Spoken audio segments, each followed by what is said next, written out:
Hi, my name is John, also known as Foot Coaching, and it is that happiest time of the year. It is time for Team of the Season.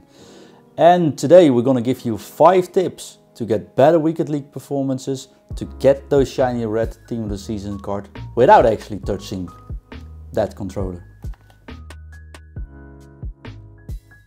So rule number 1 has got everything to do with taking your time. I know everyone is in a rush to get those 30 games going, to get the biggest chance or getting as much picks as they can. Well, and in all honesty, it's much better to just take your time and do not rush it. If you take your time planning your matches, play 3, maximum 4 games in a row, take a break, follow the other rules, and actually plan 20 matches, the performances in those 20 matches will be higher than if you would rush 30 matches. So you feel less strained, it takes less time, and your performances will be better. Take your time and do not rush.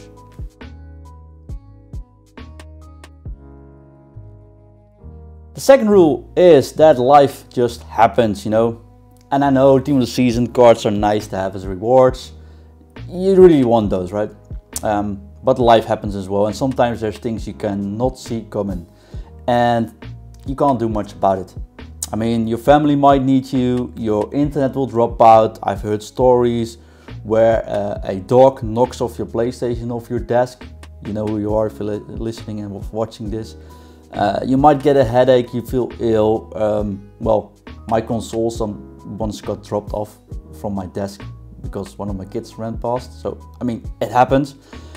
And with everything that happens in life while you're trying to perform, just ask yourself 2 things. 1, was there something I could do about it? And if the answer on that is no, you just forget it. Second thing is, if there was something you could do about it, learn from it and make sure it doesn't happen again. But just remind, we're all human, we all have things to do in the weekend. Most of us aren't paid to play 30 games a Weekend League and perform at the maximum level. So just take it as it comes. And if you are relaxed and you can easily accept these things, your results will be better as well.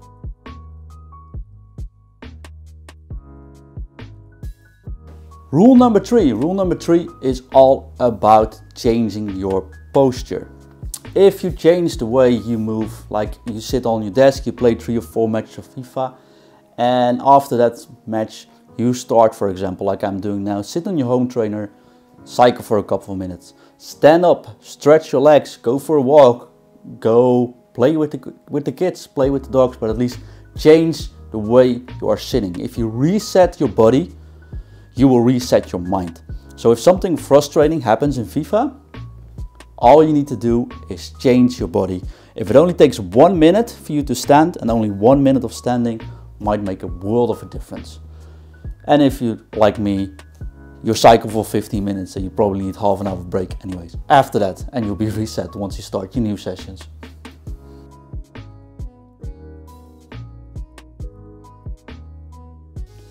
Oh yeah, let's talk about rule number 4. And rule number 4 is, please stop doing objectives during the week. I know it's a fun mode. I'm glad they introduced it, and I'm very happy people are happy playing that during the week.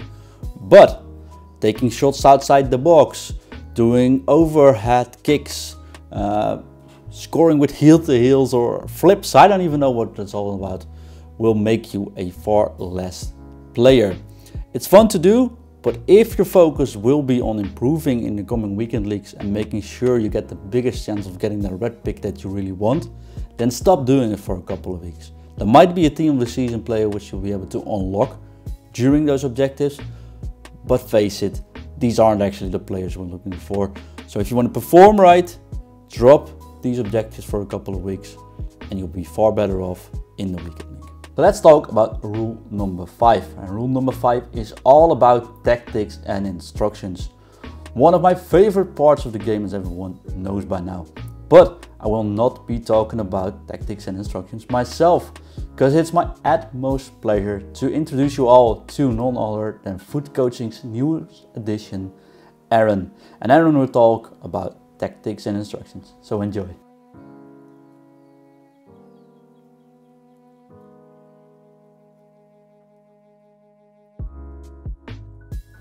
let's talk tactics. So you're approaching team of the season, and no doubt you have tried every meta that's come out over the course of this version of FIFA.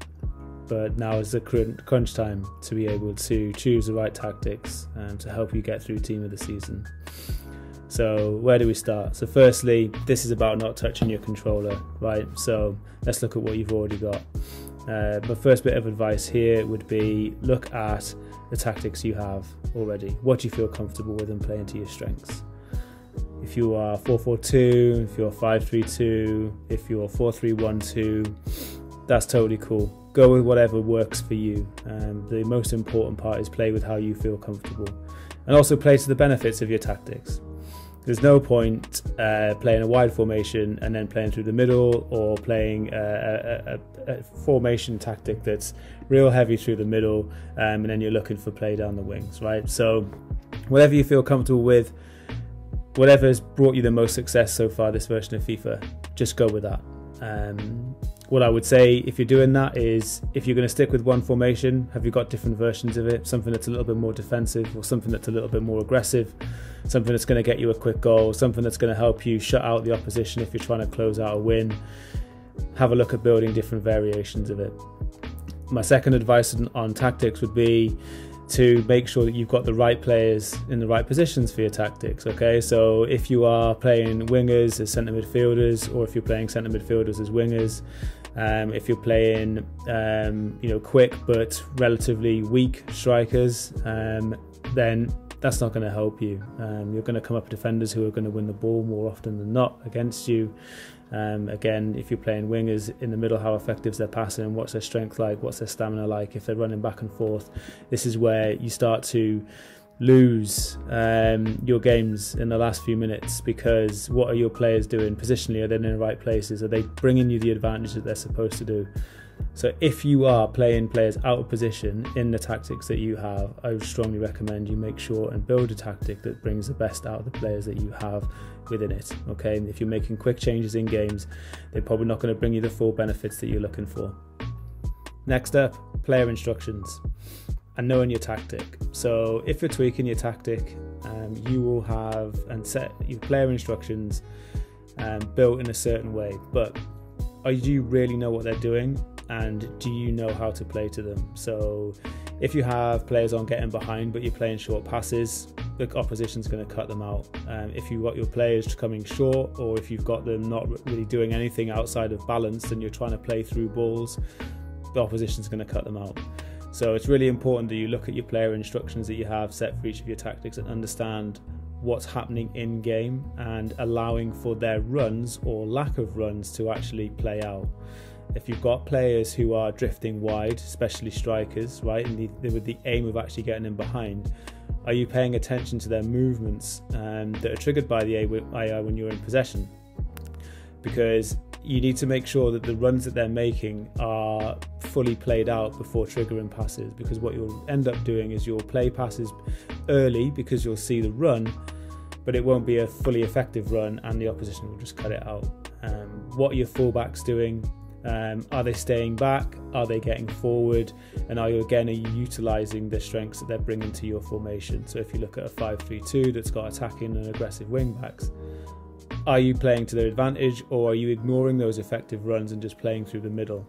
So make sure you are fully aware of what your instructions are. If you've made changes that you've forgotten about, if you haven't made any changes and you have default ones in place, is there an advantage that you can gain over your opponent by looking at what you can add to the movements of your players?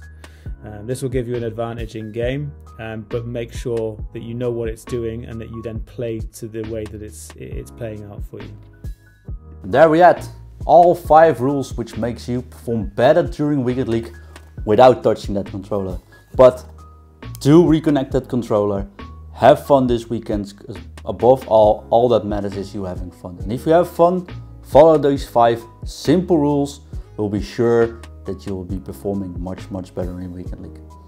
Oh, and if you like it, drop a like, subscribe, give us a thumbs up, or drop any feedback you have in the comments below.